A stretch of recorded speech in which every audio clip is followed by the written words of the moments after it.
Good afternoon, ladies and gentlemen. Yeah, welcome to Translation and Interpretation. I'm Tori David, translator interpreter.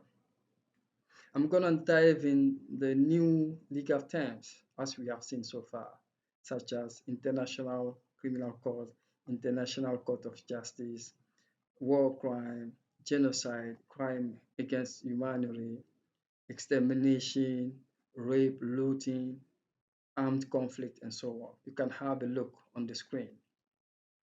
Before defining and translating those terms, let's go back to the history to understand why those tribunals have been put in place.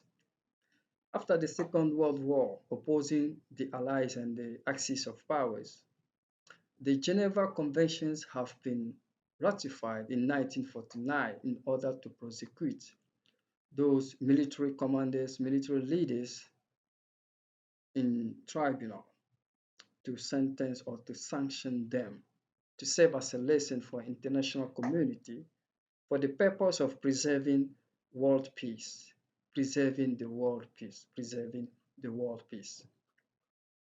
After that, we have assisted to the rise of many international institutions for prosecuting people responsible for mass killing, attack on ethnic group, killing, have a systematic, willful killing. So now they have set the various laws related to armed conflict, related to a war, whereby we have conventional weapons and non-conventional weapons. So in case there is a breach of um the law of armed conflict, you have to be prosecuted.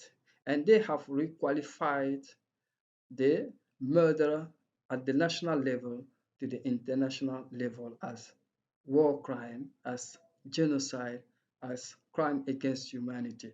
They have various form of grievous crime, murderer. They have defined it in their articles. For further information, you can go online and know about it more. Let's come back to our terms such as war crime, genocide, crime against humanity. So war crime is the violation of armed conflict laws. For example, they have told you not to use this weapon during this war, maybe a chemical weapon or nuclear weapon. So in case you have violated that law, you have committed what we call war crime. And genocide is when you attack or kill an ethnic group or specific group. That is genocide, a systematic murder on an ethnic group. That is genocide.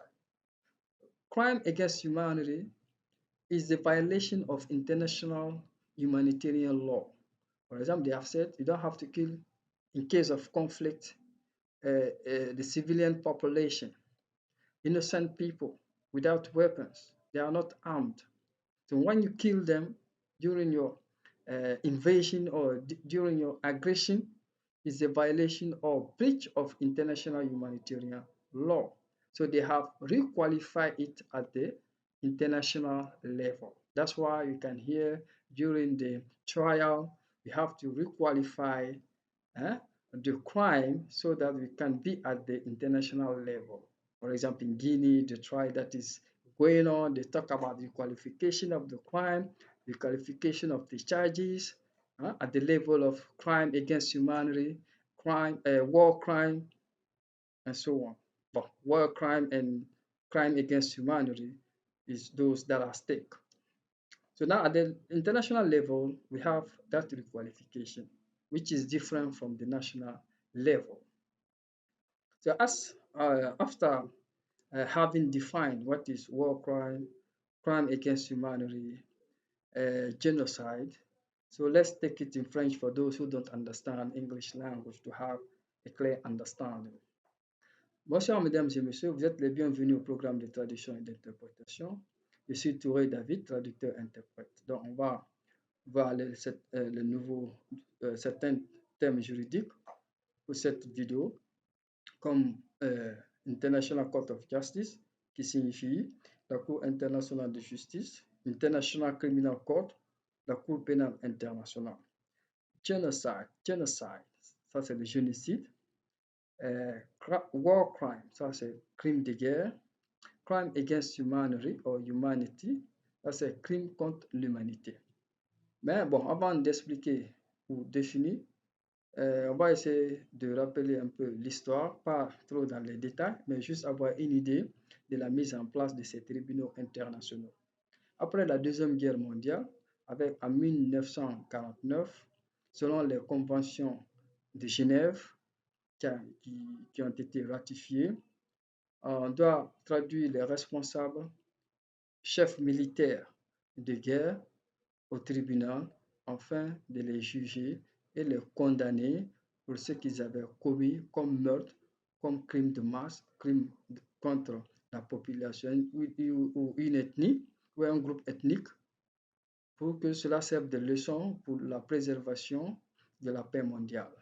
Maintenant, après ces condamnations, avec le temps, il y a eu l'émergence de beaucoup d'institutions internationales pour essayer de classifier les crimes au niveau international en cas de guerre, en cas de conflit, en cas d'attaque sur un groupe ethnique. Donc, beaucoup de lois ont été élaborées pour cadrer les guerres ou les conflits armés, parce que pour cela, il y a des guerres, il y a des lois sur les conflits armés. C'est pour ça qu'il y a les lois humanitaires internationales, c'est-à-dire qu'en cas de guerre, qu'est-ce qu'il ne faut pas faire et quelle arme utiliser et quelle arme que tu ne dois pas utiliser et comment vous devrez chercher à ce que la population soit épargnée des attaques, des meurtres, euh, des attaques et des meurtres.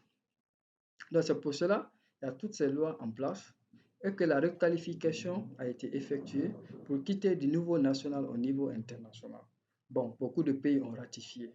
Maintenant, la requalification, c'est le changement de la qualité de chef d'accusation du niveau national au niveau international.